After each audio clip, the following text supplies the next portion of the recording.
what you spoke has 2 or 3 different aspects to it. The first one I could say is that, first of all, in God's eyes, we don't ever sin or err or commit anything. You know, God is infinitely loving, infinitely forgiving, infinitely compassionate, and obviously, if we all look at our own lives, infinitely patient with us. So, I mean, God is the ultimate parent, the way every parent would love and wish to be, and we all wish we had parents that were that infinitely loving and compassionate. No, it's really our judgments of self which we project on God. Oh, God's angry at me, God's going to punish me. Those are all our fears and judgments we project. God is a river of love that is always flowing, forgiving, loving, giving, caring. So it's really not about how God looks at us or what God's going to do, because again, we're the ones creating our own lives and destinies. But in terms of committing the crime or the sin, again, I'd like to describe that in other words, in other ways. Rather than right and wrong and sin and good, I'd rather look at things as loving and non-loving, because that removes the judgment and the energies that come in from those types of thought patterns only lead to guilt and shame, which are probably the 2 most wasted emotions on the planet.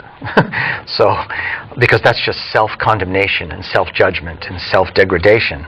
So, you know, we all have the opportunity, and as you put it beautifully, the invitation. At the end of our day, we look in the mirror and say, were my deeds, my 4 levels of creation, thought, feeling, words, and deeds, let me examine them, review your day at the end, and which ones were loving, which ones were non-loving. And it's really about being honest. Forget about the judging God who's going to damn us and condemn us. That doesn't exist. That's not real.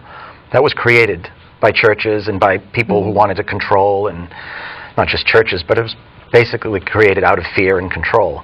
Right. It's really about us looking honestly in the mirror and saying, was I an emissary of love today? Was I honest? Was I kind and caring? Where I was, I pat myself on the back and say, good for you. Where I wasn't, I say, okay, I'll be honest with myself. Nobody's here, it's just me in my mirror. I said something to my friend Susie today that was really unkind and unloving. So now what do I do about it? Because everything, how people can transcend the guilt and shame that we've been programmed to have is by recognizing and truly knowing that everything is forgivable and everything is redeemable. That frees us from this whole prison thing, this hellfire and brimstone thing. Everything's forgivable, everything is redeemable. So you look in the mirror and you just get honest and say, okay, no one's condemning me or damning me except me here.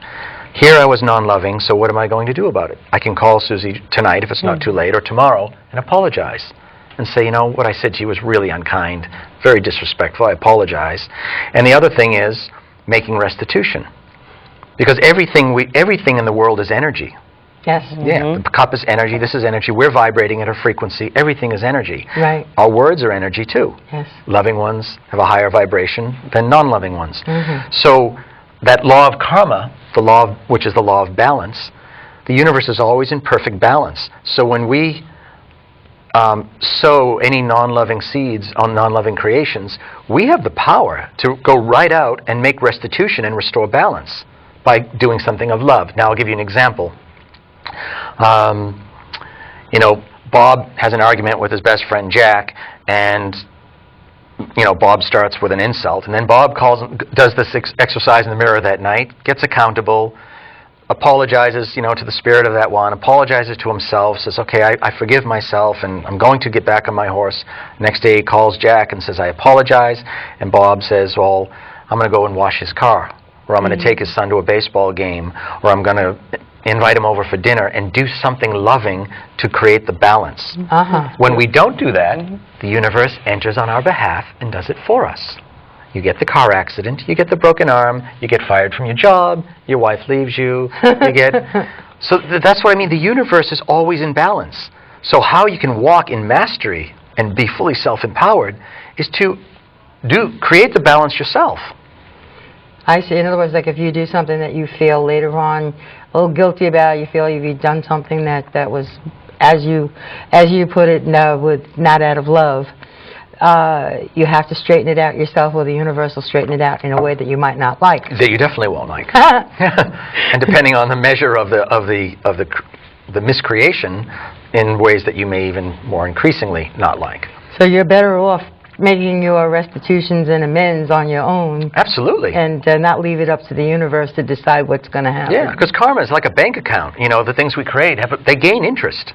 So if you keep putting something off, repressing it or procrastinating or projecting it and trying to avoid and live in denial, it just builds and builds and builds. And, you know, it's like the universe it's always whispering to us. And I say the universe, you could call it your soul, God, higher self, whatever you want to call it. That boomerang that is the universe is whispering to us and guiding us from spirit and sending us these silent and subtle invitations to make certain choices in our lives. And when we don't heed them, the universe serving us out of love says, oh, he didn't hear it, so I'll send the message again. But since he didn't hear it, I'll turn the volume up a little. So the next time the circumstance comes and it's bigger, and it might start to get uncomfortable. We avoid, suppress, deny. The universe says, he didn't hear it. I'll send it again. You know, and then it gets louder and bigger. So eventually, we magnetize the car accident, the disease, the whatever. But before that can happen, the universe or our souls or God, whatever you want to call it, would have had to have sent so many messages on that same point. Before something big happens. Oh, absolutely. But most people only watch the thing that happens and says, oh, now, if I had known. But the universe, God always sends us the least means necessary to achieve the highest good.